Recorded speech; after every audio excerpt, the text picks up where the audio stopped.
Yeah. Yeah.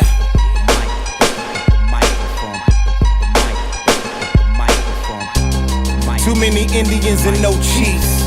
I pull out the pistol when I promote peace. I'm the blueprint. I had your clothes looking like they was designed by bullet holes and shoe prints. When I bless a joint, it's like Spock came up in the spot and grabbed it. Strike Force, Carano versus Cyborg. Yo, that's Chase, Phantom MMA UFC critic. I don't even know his name. I just know it's Chase. We boys like that now. This is a quick video. It's going to be fast. The fight's going to be in like a few hours. But I just had to get it out there. Chase, you still there? I'm here, sir. Yeah, alright. Check this out. Chase, you cut me off at any time if you think I've gone too far. Please. Cut me off. Alright, so here we go. I'm going to put the phone down real quick. I'm going to keep it on. You still there? I'm still here. Alright, check this out. He's from Florida, y'all. All the way in Florida. It's hot as hell. Listen, y'all. I'm not even going to cover the whole card. Strike Force that happened tonight. I am mainly frustrated about this card. It looked amazing at the beginning. Hell, I'm frustrated about all of August for that matter. We had Diaz off the card. Overeem versus Verdum's off the card. Thompson's off the card. Like, this card is like a shell of its former self. Meanwhile, Affliction was supposed to happen 2 weeks ago. That got scrapped. So, like, August, man, if it wasn't for Anderson Silva doing his best Muhammad Ali impersonation, and if it wasn't for BJ Penn doing his best old-school BJ Penn impression, then August would have been just the worst. But it's okay. And now we've got something going on with Strike Force. Carano versus Cyborg. Now, let me change the mic real quick. Or at least the camera. Check this out. I was looking at the pros picks online. Now, if you look at two different things, you got like the pros picks, and then you have Vegas. Chase, you know what I'm talking about, right? Yes, I do. Okay, now, what happens is this. You have the pros, which they're all like, yo, man, I think this is going to happen, and I think that's going to happen. And it's pretty much majority for Gina. And then you have Vegas, the dudes who have money, a lot of money in this, and they have a 2-to-1 favorite for Cyborg. Now, a lot of people say, Cyborg, if she didn't look so mean, you wouldn't be saying what you're saying, and a lot of people try and be, because she ain't like that model type that you used to see, regularly seeing on TV and stuff.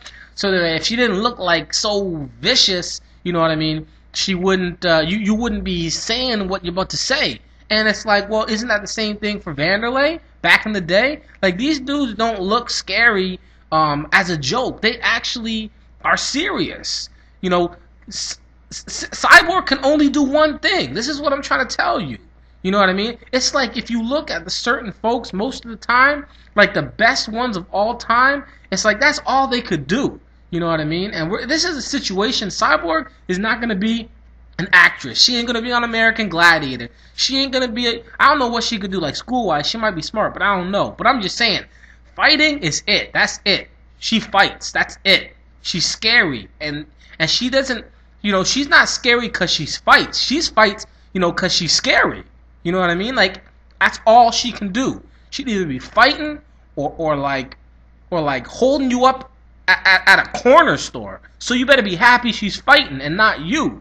So now all she does is train with guys, strong guys, big guys, crazy shoot-box guys. There ain't no girls in shoot-box, just guys.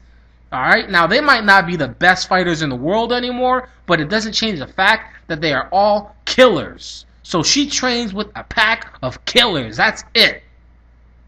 Now, Carano, she's good, but she trained with a lot of movie stars and a lot of actors. People who testing the market. She in like a certain spot of the world where you can go out and club at night, where you can have pictures, with other girls in the club and have a social scene and be on TV and American Gladiator and all this great stuff. These other options. Cyborg does not have these options. All right, and you don't understand what I'm saying, Chase.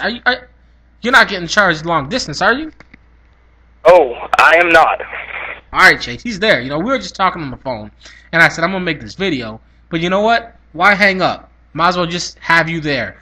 What I'm saying, folks, is what about tonight? What's gonna happen? I'm worried. I have nothing against any of these fighters. To be honest, I'm not even really a big fan of any of these two fighters. I respect both of their abilities to fight. I'm glad this fight's happening. I wanted this fight to happen. I do believe that these are two of the top 3 female fighters in the world fighting each other. The only question is that Tara LaRosa chick that doesn't fight anymore, how good could she do if she got back in the game? So that's the only question. If it wasn't for the existence of Tara LaRosa, then I would argue, probably have maybe number 1 against number 2, and you can pick for yourself who that is. But we've got a situation with a model / movie star / fighter against a fighter / serial killer. And that's not an option for me. I gotta pick a serial killer. She's a serial killer. She trains with serial killer. She sleep literally with a serial killer. I mean, what are you gonna do against a serial killer with her serial killer squad? Now, again, we got the pros. If you go on Shirt Dog, you'll see the pros are like, yo, Gina Carano, I think she's gonna be bigger. I think she's gonna be this. I think she's gonna be that. She might be all those things, but like, you ain't really saying anything that makes any logistical sense to me. You gotta make sense. Tell me how she's gonna win. She's gonna be bigger, but is she gonna be faster? Is she gonna be stronger?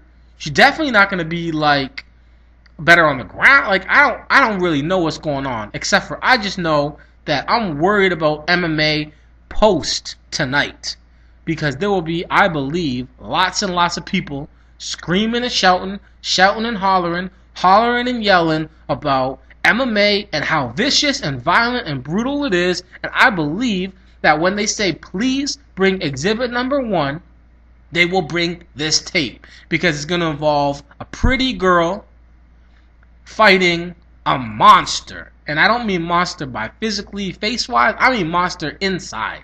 She's a monster. And I believe this monster may hurt this very pretty girl. Now, if people are seeing what I'm saying as sexist, I don't know what you want me to say. Obviously, we have one person who, to the public, is more along the lines of what people consider to be attractive. Just, Barbie versus, I don't know, whoever else. And then on the other side, you have somebody who a lot of people would, consider to be more butch or whatever you want to call it. But it's a fight game. All right, this is not the Miss America. All right, this is not the Maxim cover competition. This ain't the UFC ring girl competition. This is fighting. That's all it is. So, what do I have to say about this fight? The only fight I'm going to talk about from Strikeforce is happening in a few hours. All I got to say is this. I hope that whatever happens, nobody gets hurt too bad. And I don't mean nobody gets hurt like too bad, like so sad too bad. I mean, I hope they don't get hurt TOOBAD. I just want MMA to be okay. I'm going to pick Cyborg by absolute oh no-ism. That's brand new. Oh no-ism. It just means oh no. That's what you say. You watching the TV and you cover your mouth. Oh no. Oh no-ism. Round 2. Knockout. Good luck. MMA. Chase, you got anything to say? It's important. Peace, y'all. If you cross me, here's how your life story would begin. Once upon a time, the end. I don't need a hook for this. I'm on my phone, bitches get money, yo, y'all do the